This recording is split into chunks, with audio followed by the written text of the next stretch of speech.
Hello and welcome to Trinity College Botanic Garden for the 6th in our series 5 and 5 of bite-sized botany. And today we're going to concentrate on trees, and we're going to keep with the theme and talk about native trees. Our first tree is the Downy Birch. This is one of two native Irish birches. At this time of the year, the Downy Birch is very recognisable with its golden yellow, small triangular leaves and a very, very light canopy. And one of the characteristic features at this time of the year is the wide seed dispersal, which can be found on windowsills, in car pockets, in under car bonnets.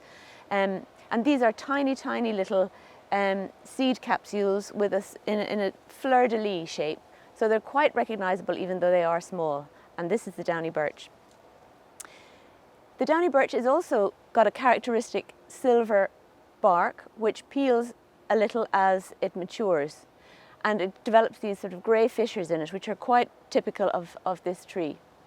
Another feature that would tell you that it's birch, maybe not the Downy Birch, but you know, you'd be able to tell the Downy Birch by this downiness on the twig, are these witches' brooms, or these clusters of tiny little twig-like growths in the tree, and these are caused by a bacterium. So once you see these growing on one birch, you might see them in another birches, and you'll know that you've got a colony of birches. Our next tree is one of my favourite trees, and that's the alder. Alder glutinosa, the Latin name. And Alder glutinosa gets its name from the glutinous tips of the twigs, again like the birch, and it's actually in the same family, the Betulaceae. The alder has pretty much heart-shaped leaves with wavy toothed margins. And at this time of the year, and in fact all year round, and one of the reasons I like it so much, is it's very ornamental in appearance. It holds its female cones throughout the year. While producing its cones for next year, it holds on to last year's brown cones. And these are often used in flower arrangements or sprayed silver and gold for Christmas decorations. And it's actually one of our only broad-leaved tree species that bears cones, very unusually. It also bears male catkins, which spread their pollen in the springtime, fertilising the female cones, the female flowers that develop into the cones, and which you see persisting on the tree here. So it's quite recognisable for that reason. Our next tree is the spindle tree, and really, you know, it can be classified as a shrub. Although it does get to about 6 metres tall. This can be found on calcium-rich soils, particularly in the Midlands, hedgerows, although a lot of people might miss it in the summertime. It doesn't have very conspicuous flowers, tiny little green flowers.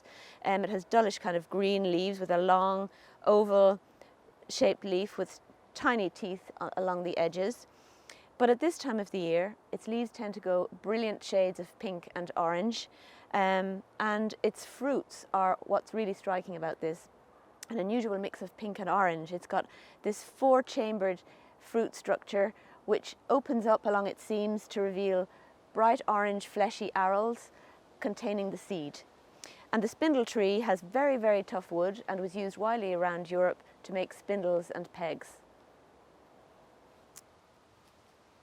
We're here in the South Arboretum of the garden to look at one of the larger of our 5 tree specimens today, and this is the native Quercus robur, or common or English oak.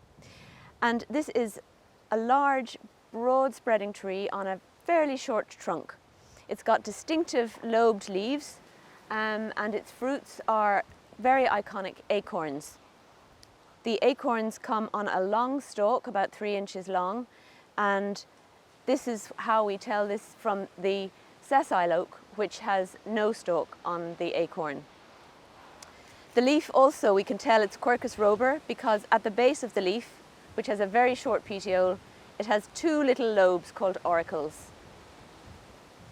The oak is traditionally a very strong timber and used to be used in shipbuilding, and it's said that 1 acorn can grow a whole forest, to paraphrase Ralph Waldo Emerson, the famous American essayist. So our final tree in the 5 and 5 series at the Trinity Botanic Gardens is the strawberry tree. the native strawberry tree, Arbutus unido. And it's called the strawberry tree because its fruits are bright orange red, resembling somewhat a strawberry in size and shape maybe. And unido because it's said that the fruit is quite not unpalatable but a bit bland, and so you taste it only once, and that's plenty. So unido is from the Latin only once. It's a very unusual tree. First of all, it's evergreen. It's got long, ovate kind of leaves with a pointy end each end, slightly toothed, evergreen, as I say.